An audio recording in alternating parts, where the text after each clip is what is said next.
Alright, motherfuckers. It's the hater, and we're gonna talk about the top 10 most underrated wrestlers, in my opinion, of all time. Motherfuckers. You know what I'm saying? I made this list. I'm pretty confident with the list that I made, but it's possible that, like, because I kind of rushed through it, I made it in like 2 minutes, that there might be someone here and there that I might think is more underrated, right? Since this is a top 10, I have to have at least one honorable mention, motherfuckers. One honorable mention. And that honorable mention is James Storm. All right. James Storm, one of my favorite TNA wrestlers of all time. James Storm should have had an NXT run. Now, the reason why he's not on the list and he's an honorable mention is because I believe that James Storm would have made a great mid-card champion, like an intercontinental champion, but like a serious one. You know what I mean? Now, by no means do I think that James Storm should be a world champion in WWE, right? James Storm could have been an intercontinental champion, a U.S. champion. He could have been a tag team champion with Bobby Roode. In fact, I still hope that one day they come to their senses and they sign him, revitalize Bobby Roode's career, and bring back beer money. You know what I'm saying? That's like one of the best tag teams in the recent era, and they deserve another run, in my opinion. Now, with that being said, let's get to the list in descending order, motherfuckers. You know what I'm saying? At number 10, we have a doozy of some sort, right? This might catch people off guard because it's a broad, right? The most underrated, and she's the only girl that appears on this list. And I think she is one of the best female wrestlers of all time and never gets the proper respect. And that person is none other than Gail Kim, motherfuckers. Gail Kim at number 10.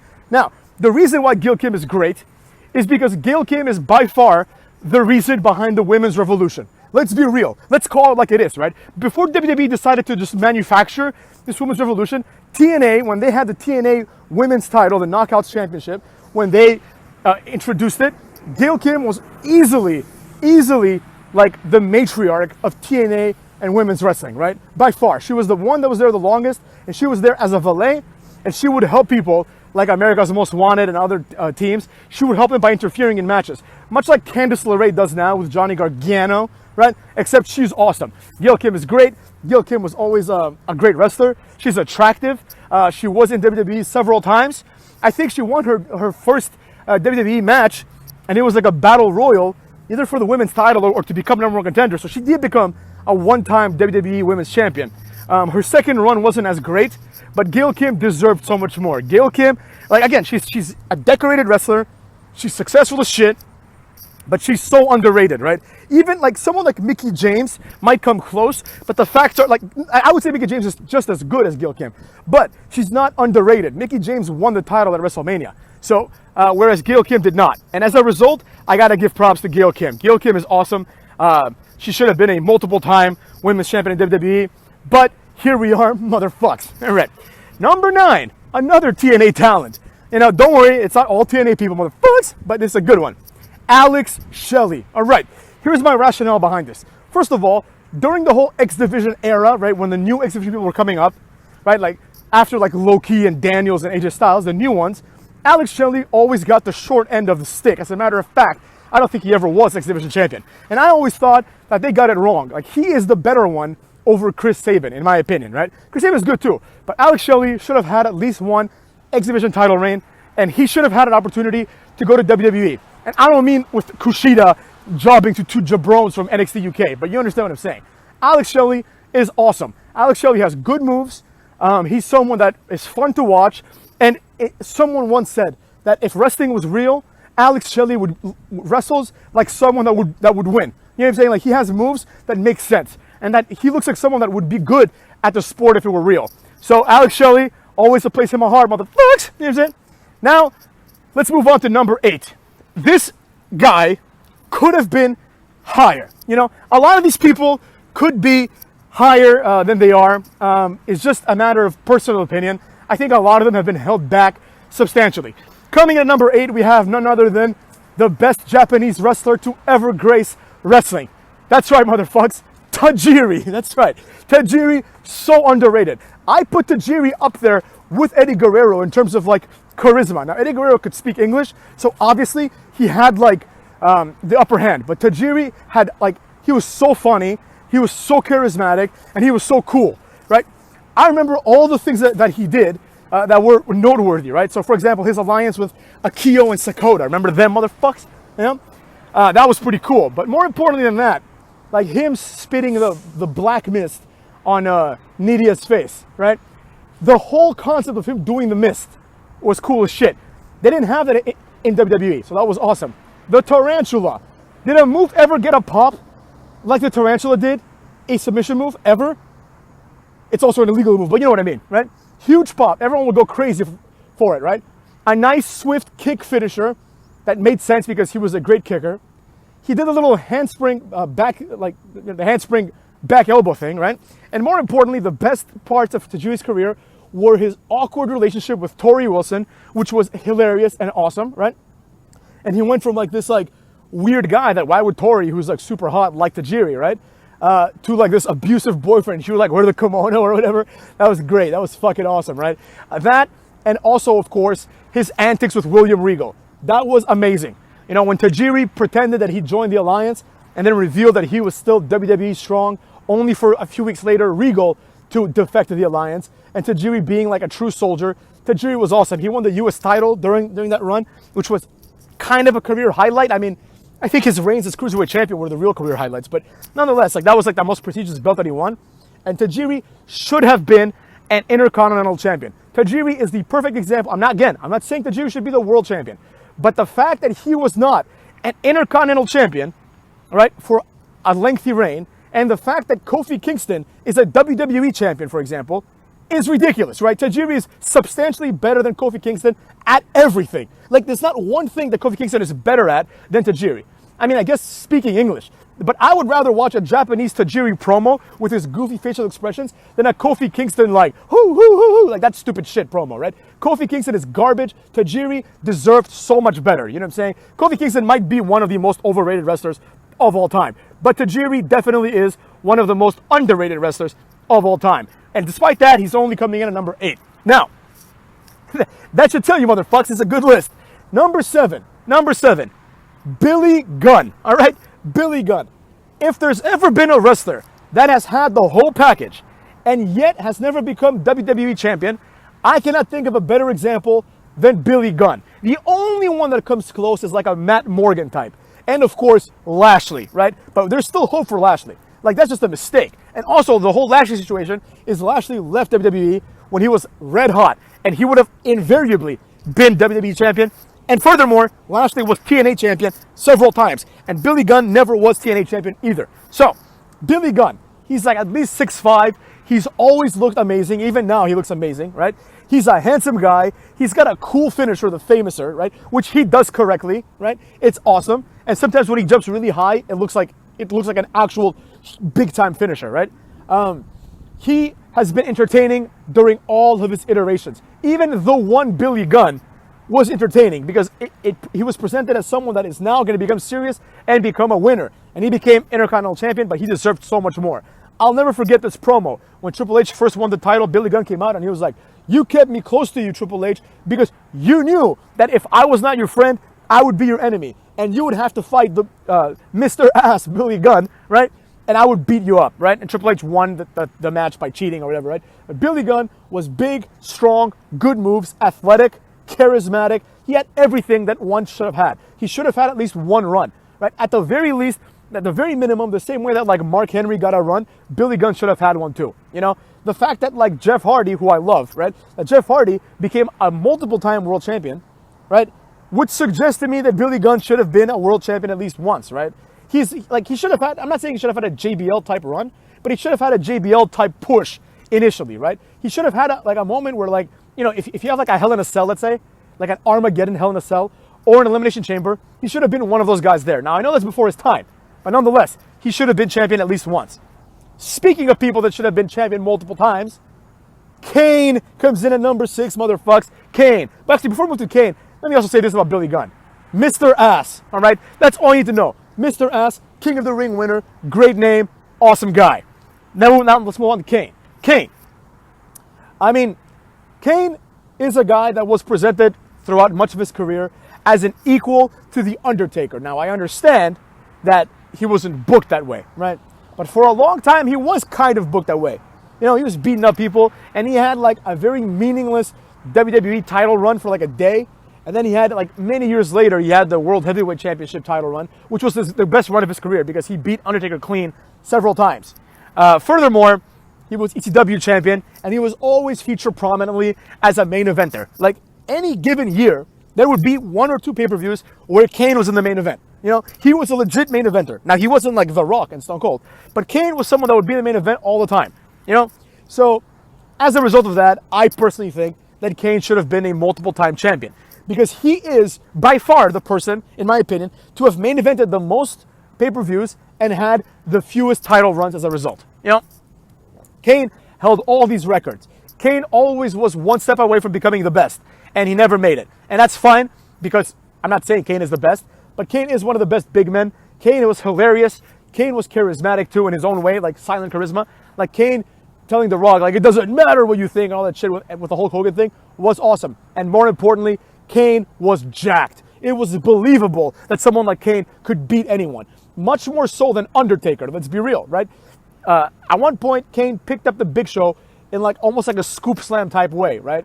In kind of like the way you grab someone when you do like a fall away slam like that, and he threw him over, he walked with him and threw him over the top rope, right? Kane was strong. Undertaker is also great, but Undertaker, for being honest, he's been sloppy throughout the majority of his career. Like, Undertaker never was that strong, I thought. You know what I mean? Like, Undertaker was great. He's athletic.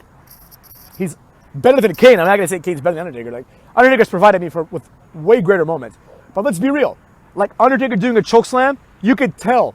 You could visibly tell that the guy taking the chokeslam had to jump really high for Taker to basically almost always botch the chokeslam, right? Whereas Big Show and Kane, they were strong enough where they could help the guy enough to make it look like they were doing it. So Kane deserved better. I'm not saying Kane deserved to be the Undertaker, but Kane could have had like a Big Show-esque career at least. Like Big Show, even though he was not this multiple time world champion, he was a 2-time WWE champion, right? And he won both of those matches against important opponents, and he had relatively long reigns. Now, I understand Big Show is not going to be the kind of guy that, like, Undertaker also hasn't had that many title reigns if everything is considered, right?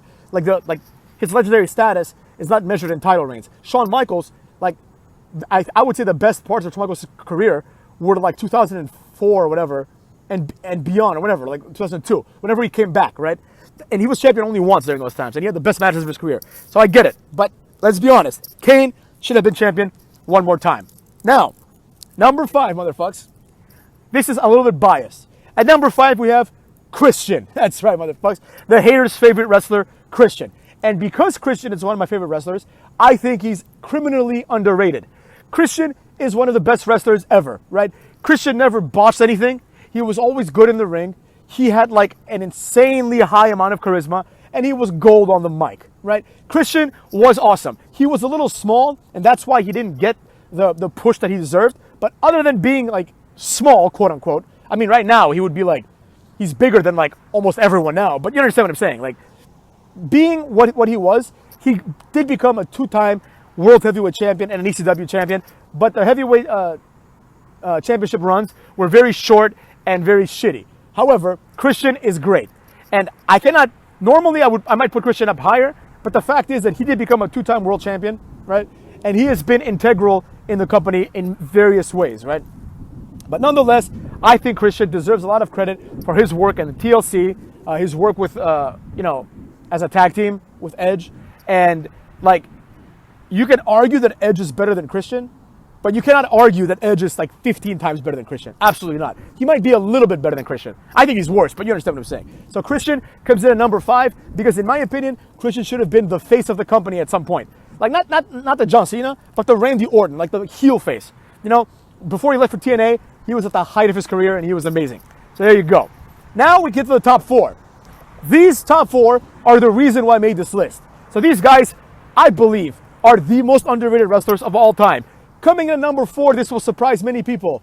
Crash Holly, motherfuckers. Crash Holly coming in at number 4. Crash Holly is awesome. All right, Crash Holly was like a guy that was introduced as Bob Holly's like lesser cousin. You know what I'm saying? But Crash Holly quickly overshadowed Bob Holly in his charisma, right? Crash Holly, he had this look on his face of this like arrogance / confidence, right? where he was this clearly smaller guy compared to Hardcore Holly, and Hardcore Holly would physically abuse him, and him and Crash would they would be fighting backstage for no reason, even though they were cousins, and they would come to the ring with the scales, right, saying that they're super heavyweights, that they weigh in excess of 400 pounds. Now, obviously, it's ridiculous for someone to look at Bob Holly and say, this guy's over 400 pounds. But you could make the argument that Bob Holly is strong enough to be a heavyweight, and he is a heavyweight, but even strong enough to maybe be a super heavyweight because he was strong as shit.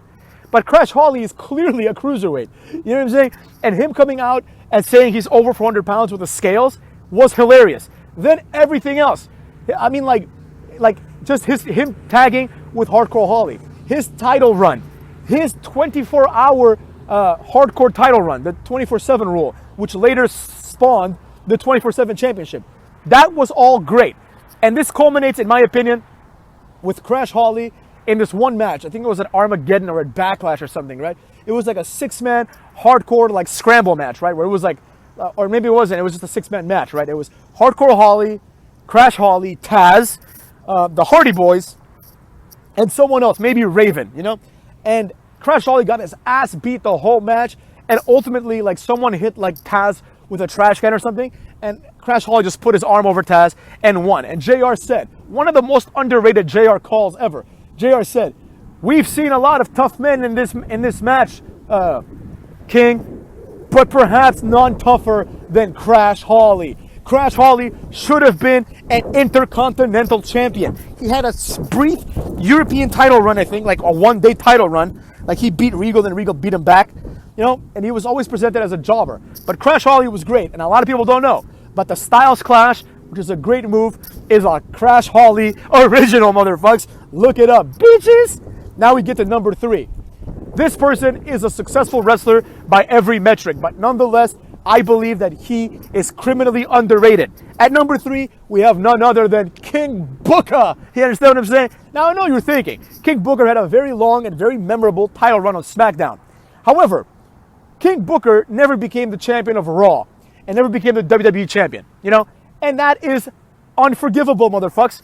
Booker T in the ring is one of the most underrated guys ever. People always talk about, Mitsuharu Misawa was great in the ring. Booker T was great in the ring, motherfuckers. He had an awesome finisher, the scissors kick. The bookend was awesome, and it had a great name. The bookend, motherfuckers. The bookend, because it was named after him, Booker T. And also, it's a pun on the bookend. And also, by the way, motherfuckers, when Booker T first came to WWE, and The Rock did his usual, who in the blue hell are you shtick, right? And he's like, "I'm the 5-time WCW champion, sucker," right? And that was great, because then when Booker T started ripping off The Rock, it was hilarious, right? Because anyone like myself, I knew who Booker T was, right? But it's the parallels were there, right? Booker T was clearly ripping off The Rock. Booker T had the spinneroonie, right? Which was his goofy move, right? A move that doesn't need to be there, like the people's elbow. The bookend was the rock bottom, right? So there you go, right? And what happened was, I remember perfectly, right? Booker T started saying that spinneroonie is the most electrifying move in sports entertainment, right? During his feud with The Rock. And then I remember the first time he won a match with a bookend. Michael Cole was he used The Rock's move. He used the rock bottom. And then Shane McMahon or maybe Paul Heyman, whoever the heel announcer for that match was, they were like, "That's the bookend, Cole. Get it right. It's the bookend." Then after that, Booker T spent many years putting people over and feuding with the likes of Christian and Chris Jericho. People who, quite frankly, he was better than at the time, right? And he was putting them over. I know Jericho was a world champion, but Booker T relegated himself to the Intercontinental title picture, right? Then he went to SmackDown, started feuding with Lashley, putting his ass over, right? He teamed with Goldust. He wrestled with Benoit. He did everything. Then he finally got his actual push, and he became King Booker, which he knocked it out of the park. Easily one of the best King gimmicks of all time. King Kurt and King Booker are the only ones that are cool. Remember King Kurt? He would come out it was hilarious because he actually thought he was a king. It wasn't like tongue-in-cheek. It wasn't like Booker T, who's and Booker T is kind of the same thing where he took it very seriously. But Kurt Angle was he took it as this huge honor. And he would come out with a scepter and beat people with a scepter. Booker T, he turned it into a gimmick. King Booker became a gimmick that will always be associated with Booker T. Whereas, for example, King Sheamus, nobody gives a fuck about. King Barrett, nobody gives a fuck about. King Corbin, no one's gonna remember Baron Corbin as King Corbin. That's gonna be like, that gimmick's gonna go into obsolescence soon, and no one's gonna give a fuck about King Corbin, right? It's already an abject failure. However, King Booker was awesome. And it wasn't awesome just because he dressed like a king. He changed his accent, motherfuckers. He changed his accent. He had the new taunt where he raises his pinky. Now, keep in mind, motherfuckers, this is Booker T. This isn't King Corbin. This isn't Baron Corbin. This is a guy who's already been severely established, right? And he came up with a new taunt, the pinky taunt. Then he came up with a taunt of the crown, where him and Charmel would do like the little crown hand sign, and he'd put it up to his head. That was hilarious. That was awesome. Queen Charmel was awesome. You know what I'm saying? His feud before that with Kurt Angle, when Kurt Angle wanted to make like animal love to his wife or whatever, that shit was hilarious. It was great. Booker T is awesome. Booker T's thing where he like says the N-word to Hulk Hogan was hilarious. You could see how embarrassed he was, but he's such a likable guy, right? That who cares? He can say whatever the fuck he wants. I don't care if he says fuck shit bitch on TV. I don't care. He's Booker T. He's awesome. Then beyond that, Booker T might be number one on this list. The more I think about it, Booker T. Then he becomes an announcer. And he becomes one of the most underrated announcers of all time. One of the reasons why I started this channel was because I was getting fed up with these smart neckbeards telling me that Booker T is a horrible announcer and that Corey Graves, Cucky Graves, 112-pound Corey Graves, and Renee Dupree, not Dupree, what the fuck's her name? Not Renee Russo, what the fuck is her name? Renee Young. Renee Young, like my friend, I remember my friend told me, he's like, they got rid of Booker T and they gave Renee Young the announce spot. Well deserved, he said. What the fuck do you mean well deserved? What's the difference between her and Lillian Garcia? I mean, except for the fact that Lillian Garcia is a talented broad who can sing and is awesome. You know what I'm saying? Renee Young sucks. She's no different from Charlie Caruso or whoever the fuck they have now, or the other one. You know what I'm saying? No one gives a rat's ass. They took away Booker T and gave his job to like Byron Saxton and David Otunga, these idiots. Booker T is so exciting. You know what I'm saying? First of all, he's a wrestler. So he's hilarious and exciting, right? He's like, oh, he's in my Fave 5, Cole, haha, Sin Cara, you know? Like, Booker T is just great. He's always doing well in his role. The Booker T podcast, this goes beyond wrestling, motherfuckers. The Booker T podcast is great. He has handled a lot of situations with class and with objectivity. Booker T is one of my favorite wrestlers of all time, and in my opinion, should have been, like, a multiple-time world champion. When I say multiple time, I don't mean 3 or 4. I mean he should have been like a 10 to 12 time world champion. He should be he should be remembered in history. He won't be, but he should be remembered as being superior to people like Randy Orton. And he will be remembered as inferior to Randy Orton and inferior to Stone Cold and The Rock, which I think he was on the same level as The Rock and Stone Cold overall. Booker T is a good deal, motherfuckers. Next up, a very similar situation to Booker T, as a matter of fact, right? Number 2. When I said Booker T should be number 1, I forgot about number 2. Now, a lot of people probably won't agree with number 2, but I think number 2 is awesome. Number 2 is none other than Ron the Truth Killings, motherfucks. R-Truth, that's right. R-Truth coming in at number 2. Now, you're probably thinking to yourself, hater, R-Truth sucks. No, motherfucks, R-Truth does not suck. First of all, we have to forget his initial run as K-Quick. That was an abject failure. That was there to just put over Road Dogg as a rapper. It was stupid as shit. Nobody gave a flying fuck. Now, after that, when he went to TNA and he became Ron Killings and he became, I think, the first black NWA world champion or whatever, that was awesome. First of all, in the ring, R-Truth is untouchable. Let's be real. Let's call it like it is. In athleticism, R-Truth is basically untouchable. Like, I would put him there with Cesaro and AJ Styles in terms of athleticism, in terms of ability, even Ricochet, in terms of ability to do things. Now, Ricochet is more agile in the sense that he can do flips, but nobody gives a fuck about Ricochet. He has no personality. R-Truth, however, has more personality than AJ Styles, more personality than Cesaro. As a matter of fact, despite being relegated to a jobber this entire run that he's doing with WWE, except for his little main event push, R-Truth has done an incredible job of keeping himself relevant with his close to unparalleled charisma. R-Truth is awesome, right? First of all, when people tell me, oh, they should push Hideo Itami, he's great in the ring. No, he fucking isn't. As a matter of fact, I don't think I've ever seen R-Truth botch one move. Now, of course he has, but I don't remember one. I can't think of one, right? I've seen Daniel Bryan botch multiple moves in a match. I've seen Hideo Itami botch his career away. You know what I'm saying? So when I look at someone like Daniel Bryan and people tell me Daniel Bryan is charismatic and good in the ring, my counter argument is this. Is he better in the ring than R-Truth? Absolutely not. He's not. I know people are like, what? Yeah, he is. He can do leg locks. Who gives a fuck? Who gives a fuck? R-Truth can do, like, if you look at R-Truth's moveset, you can look at any WWE, like, SmackDown type game, and you can find the moves that are associated with R-Truth, and he has, like, so many moves. First of all, he has, like, I'll tell you right now, motherfuckers, he has the vertical suplex that he twists around into a stunner, all right? He has the gourd buster, the sit-out gourd buster. He has the flying burrito, or whatever it's called on the lie detector, right? He's got the little Jimmy. First of all, he's got the corkscrew kick, which is awesome. And he has a 450 splash. This guy can fucking do everything, man. And more importantly, not only can he do all these athletic things, but he looks like a badass. I know it's hard to understand that now because now he's a goofball, but he looks like a badass. You go watch the R-Truth documentary that WWE did and watch his like early like promos where he pretty much becomes Ron the Truth Killings, right? And he has this like angry guy gimmick, you know, where he's just like angry at everyone because he's being held back. It's so believable. It's so believable. It's so fantastic. R-Truth is criminally underrated, and he should have been, in my opinion, at the very least, he should have had multiple intercontinental title runs.